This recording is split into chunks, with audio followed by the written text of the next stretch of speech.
Welcome back दोस्तों। आज मैं लीजेंड ऑफ द ब्लू सी के 16th एपिसोड को एक्सप्लेन करने जा रही हूँ।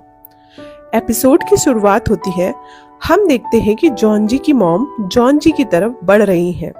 दोनों एक दूसरे से बहुत सालों बाद मिल रहे हैं। जॉन जी की माँ को उसका बचपन याद आता है। वो अपने आंसू रोक नहीं पाती। वो जॉन जी को गले लगाकर बहुत रोती है, उसे बहुत सॉरी बोलती है क्योंकि वो जॉन जी को बचपन में ही छोड़कर चली गई थी। सिम चोंग पीछे खड़ी उन दोनों को देख रही होती है। जॉन जी अपनी माँ को एक रेस्टोरेंट में ले जाता है। वो दोनों अकेले में बातें करते हैं। जॉन जी की माँ उससे पूछती है, तुम घर छोड़कर क्यों चले गए थे बेटा? अब जॉन जी उन्हें बताता है, क्योंकि मेरी माँ वहाँ नहीं थी। जॉन जी की माँ ये सुनकर उसे फिर से सॉरी बोलती है। कहती है, बेटा मुझे माफ कर दो, मैं तुम्हें अकेला छोड़कर चली गई थी। मुझे लगा तुम्हारे पापा बहुत अमीर हैं, वो तुम्हारी परवरिश मुझसे कहीं ज्यादा अच्छे से कर सकते हैं। फिर वो रोने लगती है। अब जॉन जी उनसे कहता है, माँ आप प्लीज सॉरी मत बोलो। वो उनके आंसू पोंछता है, उन्हें बताता है वो यहाँ उस घर से कहीं ज्यादा खुश है, उसे बहुत अच्छे लोगों का साथ मिला है। अब जॉन जी अपनी माँ को अपने घर ले जाता है। जॉन जी की माँ उससे पूछती है, क्या ये घर तुम्हारा है? तुम क्या जॉब करते हो? जॉन जी थोड़ा सोचता है, फिर कहता है, कुछ खास नहीं। जॉन जी की माँ उससे पूछती है, क्या सुन तुम्हारी गर्लफ्रेंड है? जॉन जी मना करता है, कहता है वो सिर्फ मेरे साथ कॉलेज में पढ़ती थी। फिर उसकी माँ सिम चोंग के बारे में पूछती है, क्या तुम दोनों एक दूसरे से प्यार करते हो? अब जॉन जी शर्मा जाता है। उसकी माँ समझ जाती है, कहती है, कोई बात नहीं, तुम्हें कुछ बोलने की जरूरत नहीं। घर में जल परी का बर्थडे सेलिब्रेट होता है। सब बहुत खुश होते हैं क्योंकि आज जॉन जी की माँ भी मिल गई। इसी बीच नामदो सुन को कॉल करके ये बता देता है कि जॉन जी की माँ मिल गई है। वो ये सुनकर बहुत डर जाती है, कहीं उन्होंने जॉन जी को सब कुछ सच न बता दिया हो कि उसने कितनी बार जॉन जी की माँ की बेइज्जती की थी। जल परी के दोस्तों के जाने के बाद सभी लोग किचन में बैठकर बातें कर रहे होते हैं। नामदो जॉन जी की माँ से बोलता है, हमने आपको बहुत ढूंढने की कोशिश की, आपका पुराना एड्रेस निकाला, सारे फैमिली मेंबर्स से पूछताछ की, पर आपका कुछ पता नहीं चला। जॉन जी की मॉम बताती है कि मैं डिवोर्स होने के बाद इस शहर से बाहर चली गई थी। जब यहाँ वापस आई तो पैसे खत्म हो गए, इसलिए मैंने घर घर काम करने की सोची ताकि कोई मुझे ढूंढ न सके। अब नमदू उनसे बोलता है, क्या मैं आपसे एक बात और पूछ सकता हूँ? किसी कांग जी होन नाम की औरत को जानती हो? वो बोलती है, हाँ बहुत अच्छे से जानती हूँ। फिर वो जॉन जी से भी कहती है, बेटा तुम भी उसे जानते हो, वो तुम्हारी स्टेप मदर है। जॉन जी बोलता है, उनका नाम तो कांग स्यू है ना? जॉन जी की माँ बोलती है, उसने अपना नाम चेंज किया था, वही कांग जी होन है। हमें दिखाया जाता है बाहर सुन आई है, उसे दरवाजे पर ही तायो मिल जाता है। फिर वो घर के अंदर आने की बजाय तायो को लेकर ड्रिंक करने चली जाती है। ड्रिंक करने के बाद वो तायो को बताती है कि उसे पहले से ही पता था कि उसकी मेड ही जॉन जी की माँ है। तायो उससे पूछता है, फिर तुमने हमें बताया क्यों नहीं? सुन बोलती है, क्योंकि वो पहले उनकी नजरों में अच्छा बनना चाहती थी, उसने बहुत बार उनकी बेइज्जती की है और हमेशा बुरा बिहेव किया है। तायो उससे कहता है, तुम जॉन जी को जल्दी ही सब सच बता दो, और वहाँ से चला जाता है। जॉन जी पुलिस को कॉल करके कांग जी होन के बारे में बताता है। पुलिस वाला पूछता है, वो तुम्हें क्यों मारना चाहती है? तब जॉन जी उसे अपने पापा के बारे में बताता है। पुलिस वाला शॉक्ड हो जाता है कि जॉन जी इतने बड़े सीईओ का बेटा है। जॉन जी कांग जी होन को अरेस्ट करने के लिए कहता है। पुलिस वाला बोलता है, विदाउट प्रूफ हम उसे अरेस्ट नहीं कर सकते। जॉन जी कहता है, ठीक है, तो मैं अपने तरीके से सबूत इकट्ठे करता हूँ। सीन हॉस्पिटल में शिफ्ट होता है, जहाँ मिस्टर नम की कंडीशन अब स्टेबल है, बट वो अभी भी कोमा में है। तभी मिस्टर नम अपने सपने में अपनी पास्ट लाइफ देखते हैं, जहाँ वो छुपकर कोई डॉक्यूमेंट लेकर भाग रहे थे। तभी उन्हें रोकने के लिए उनके सामने दो लोग आते हैं। अब हमें उनका फेस दिखाया जाता है, जिनमें से एक जॉन जी का स्टेप ब्रदर और दूसरा जॉन जी का दोस्त नमदू था।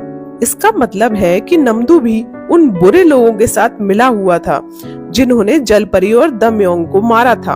हो सकता है इस लाइफ में नमदू इसलिए अच्छा है क्योंकि उसे अभी तक अपनी पास्ट लाइफ की यादें वापस नहीं आई हैं। अब हमें जॉन जी के स्टेप ब्रदर चियोंग को दिखाया जाता है, जो अपनी माँ से पूछता है, कि क्या मादेयोंग उसका असली पिता है। उसकी माँ कहती है चाहे मादेयोंग हो या कोई और, ये सब हमारी सीढ़ियां हैं जिनके सहारे तुम्हें कामयाब इंसान बनना है। वो कहती है बेटा, यहाँ तक पहुँचने के लिए मैंने बहुत सी मुश्किलें झेली हैं, अब तुम बस मुझ पर भरोसा करो। सीन नमदू पर शिफ्ट होता है जो पूल के पास सिमचोंग से बातें कर रहा है। सिमचोंग उससे कहती है अगर मादेयोंग के बारे में कुछ और पता चले तो मुझे जरूर बताना। जल परी के जाने के बाद उसे याद आता है कि उसने जल परी से कुछ पैसों की बात की थी, पर वो क्या थी उसे याद नहीं आती। उधर सिमचोंग जॉनजी की माँ को अपने कमरे में सोने के लिए ले जाती है। वहाँ जॉनजी ने उसके लिए सरप्राइज गिफ्ट रखे थे जिनमें वो पिंक कलर का ऑक्टोपस और ब्यूटीफुल शूज होते हैं। जल परी को वो बहुत पसंद आते हैं। वो जॉनजी को थैंक्स बोलती है। वो कहती है आज मेरा बर्थडे था पर मैं तो तुम्हें आज ठीक से देख ही नहीं पाई। इसलिए जब जॉनजी की माँ सो जाती है उसके बाद जॉनजी उसे अपने पास नीचे बुलाता है। फिर दोनों बातें करते हैं, एक दूसरे के साथ क्वालिटी टाइम स्पेंड करते हैं। नेक्स्ट मॉर्निंग जॉनजी की माँ सुन के घर जाती है। सुन उनसे पूछती है आपने जॉनजी को बता दिया जो भी मैंने आपके साथ किया था। जॉनजी की माँ उससे कहती है कि वो चिंता ना करे, वो जॉनजी से कुछ नहीं कहेगी। तब जाकर सुन चैन की सांस लेती है। सीन जॉनजी पर शिफ्ट होता है जो अपने स्टेप ब्रदर से मिलने जाता है। उससे अपने पापा के बारे में पूछता है। चियोंग उससे झूठ बोल देता है कि वो अपने दोस्तों के साथ हवाई गए हैं। जॉनजी पुलिस से अपने पापा के पासपोर्ट रिकॉर्ड चेक करवाने के लिए कहता है। तब उसे पता चलता है कि उन्होंने बहुत समय से कहीं ट्रेवल ही नहीं किया है, वो इसी शहर में है। ये सुनने के बाद जॉनजी तुरंत नमदू को कॉल करता है और एक घर में चोरी करने के लिए कहता है। नमदू खुश हो जाता है। वो पूछता है किसके घर चोरी करनी है। तब जॉनजी उससे बोलता है मेरे पापा के घर। उन दोनों की बातें जल परी सुन लेती है। फिर नमदू से कहती है कि वो भी इस प्लान में उनकी हेल्प करेगी।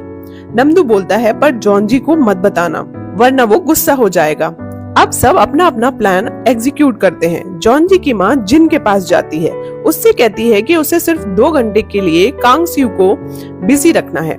जिन मान जाती है। जिन कांगस्यू को घर से निकालने के लिए अपनी एक फ्रेंड से उसे फोन करवाती है और बताती है कि आज जिन ने उन सब लोगों को कुछ मसालेदार खबर बताने के लिए एक जगह बुलाया है।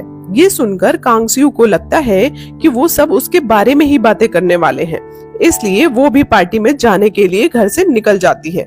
उसके घर से निकलते ही जॉनजी और नमदू घर में प्रेस कंट्रोल वाले बनकर घुस जाते हैं। उनके साथ पुलिस वाले भी होते हैं जो घर के बाहर रुकते हैं।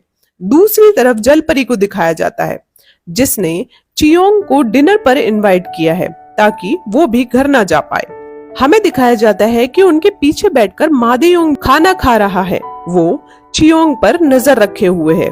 वहाँ घर पर तायो सारी इंफॉर्मेशन कंप्यूटर से कॉपी कर लेता है और सीसीटीवी कैमरास भी ऑफ कर देता है।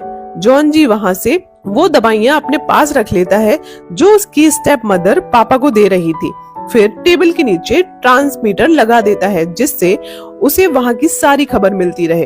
अब जॉनजी ऊपर अपने पापा के कमरे में जाता है। उसके पापा पूछते हैं कि वहाँ कौन है। जॉनजी उनके पास आकर अपनी सौतेली माँ की सच्चाई बताता है। फिर उन्हें अपने साथ चलने के लिए कहता है, लेकिन वो उसकी कोई बात नहीं सुनते, उल्टा जॉनजी को ही झूठा बोलने लगते हैं। वो उनसे कहता है कि आपकी जान को भी खतरा है, आप प्लीज मेरे साथ चलो, पर वो उसकी एक नहीं सुनते। नमदू नीचे मेड को उलझा कर रखे हुए था। वो शोर सुनकर ऊपर जाने लगती है। फिर चियोंग को फोन करके बता देती है कि सीईओ के रूम से आवाजें आ रही हैं, कोई उन्हें पापा कहकर बुला रहा है। अब चियोंग को समझ आ जाता है कि घर में जॉनजी आया है। सिमचोंग भी उनसे मिली हुई है, तभी उसने उसे वहाँ मिलने बुलाया है। वो सिमचोंग से भी ये बोलता है, कहता है कि आज अपने आप घर चली जाना, मैं तुम्हें ड्रॉप नहीं कर पाऊंगा। फिर वहाँ से घर के लिए निकल जाता है। अब जलपरी को अकेला देखकर मादेयोंग उसके पास आता है। फिर हथौड़े से ऊपर लगी हुई वाटर पाइपलाइन तोड़ देता है जिससे पानी निकलने लगता है। पानी से बचते हुए जलपरी बाहर की तरफ भागती है। फिर सीढ़ियों से भागती हुई छत पर पहुंच जाती है।